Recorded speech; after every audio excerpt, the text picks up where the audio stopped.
Assalamualaikum warahmatullahi wabarakatuh. Perkenalkan, nama saya Rika Hasanah dari kelas 11 TKJB. Di sini saya akan presentasikan tentang routing.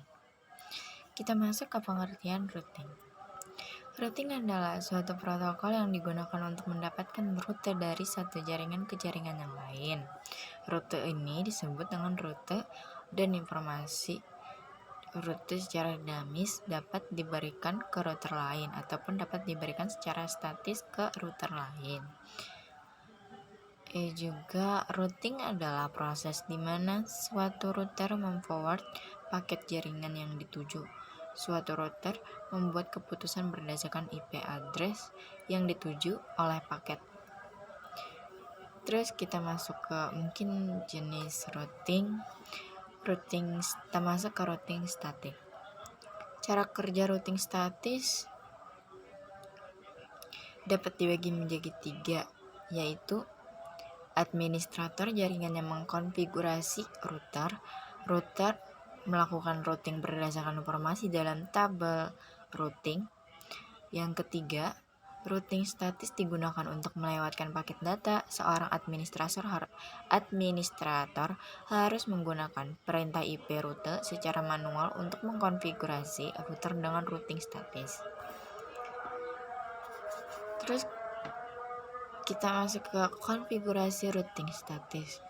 Langkah-langkah untuk melakukan konfigurasi routing statis adalah sebagai berikut. Yang pertama, tentukan dahulu prefix jaringan, subnet mask, dan address. Address biasa saja interface lokal atau next hop address yang menuju tujuan. Langkah kedua, masuk ke mode global configuration. Langkah ketiga, ketik perintah IP dengan prefix dan mask yang diikuti dengan address tambahan, boleh digunakan, boleh tidak. Langkah 4, ulangi langkah 3 untuk semua jaringan menyetujui yang telah ditentukan pada langkah 1. Langkah kelima, keluar dari mode global configuration. Yang langkah ke-6 atau langkah yang terakhir, gunakan perintah copy running config startup config untuk menyimpan konfigurasi yang sedang aktif ke NVRAM. Kita masuk ke routing default. Default routing digunakan untuk merutekan paket dengan tujuan yang tidak sama dengan routing yang ada dalam tabel routing. Nah, langkah-langkah untuk mengkonfigurasi routing default. Langkah pertama, masuk dulu ke mode global configuration. Langkah kedua, ketik perintah IP rute dengan 0.0.0.0 sebagai prefix dan 0.0.0 sebagai mask. Alamat tambahan untuk sebagai mask, alamat tambahan untuk routing default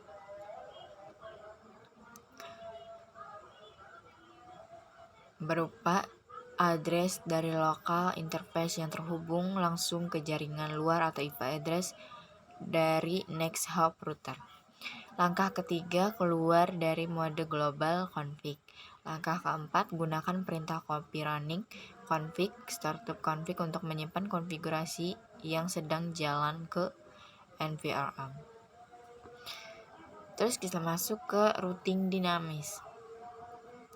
Routing protokol adalah berbeda dengan routed protokol. Routing protokol adalah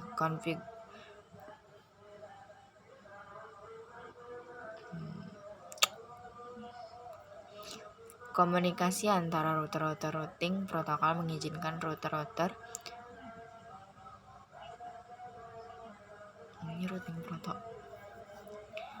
komunikasi antara router-router. Routing protokol mengizinkan router-router untuk sharing informasi tentang jaringan dan koneksi antar router. Router menggunakan informasi ini untuk membangun dan perbaiki tabel routingnya. Contoh routing protokol yaitu Routing Information Protocol atau RIP. Yang kedua, Interior Gateway Routing Protocol atau IGRP. Yang ketiga, NHZ Interior Gateway Routing Protocol atau EGRP. Yang keempat, Open Shortest Path Bridge atau OSPF.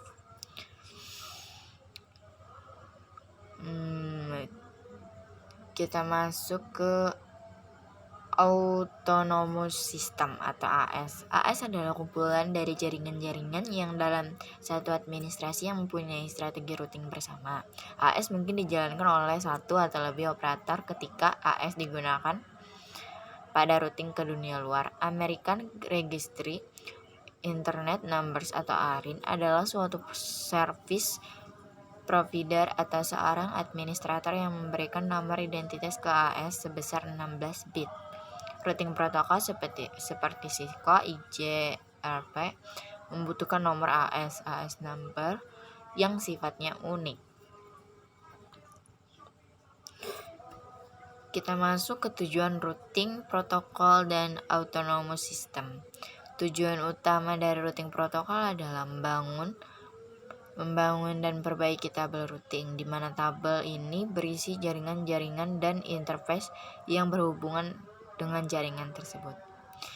Klasifikasi routing protokol. Sebagian besar algoritma routing dapat diklasifikasikan menjadi satu atau dua kategori berikut, yaitu distance vector atau link state. Routing protokol distance vector. Algoritma routing distance vector secara periodik menyalin tabel routing dari router ke router. Perubahan tabel routing ini diupdate antar router yang saling berhubungan pada saat terjadi perubahan topologi. Algoritma distance vector juga disebut dengan algoritma Bellman-Ford. Link state. Algoritma link state juga dikenal dengan algoritma Dijkstra atau algoritma Shortest Path Bridge atau SPF. Algoritma ini memperbaiki informasi database dari informasi topologi. Algoritma distance vector memiliki informasi yang tidak spesifik tentang distance network dan tidak mengetahui jarak router.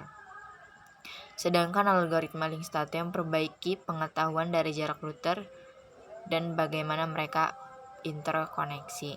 Fitur-fitur yang dimiliki oleh routing link state yaitu link state advertisement atau LSA adalah paket kecil dari informasi routing yang dikirim antar. Terus topologi database adalah kumpul informasi yang dari LSA. SPF algorithm adalah hasil perhitungan pada database sebagai hasil dari pohon SPF. Routing table adalah daftar rute dan interface.